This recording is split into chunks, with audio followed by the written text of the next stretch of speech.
Students, in this I am explaining Cramer's rule of 2 by 2 matrix. Okay, earlier I already explained 3 by 3 matrix. I will give the link to below in this video. You can watch it.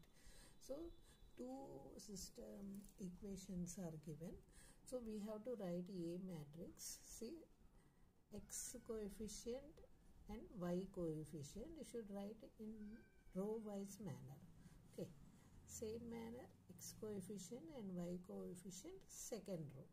Okay, and these RHS constants, you should take it as a D matrix.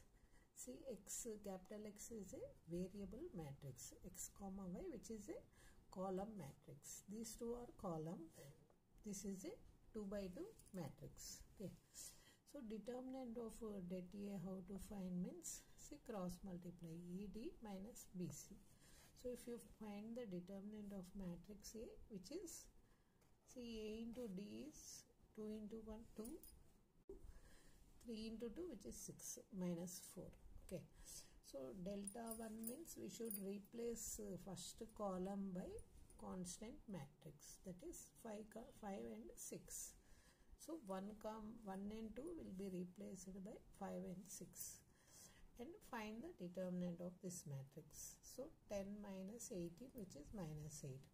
Delta 2 means you should replace the second column with the constant matrix 5 and 6. Okay. So again find the determinant. You will be getting, see, 6 minus 10 means minus 4.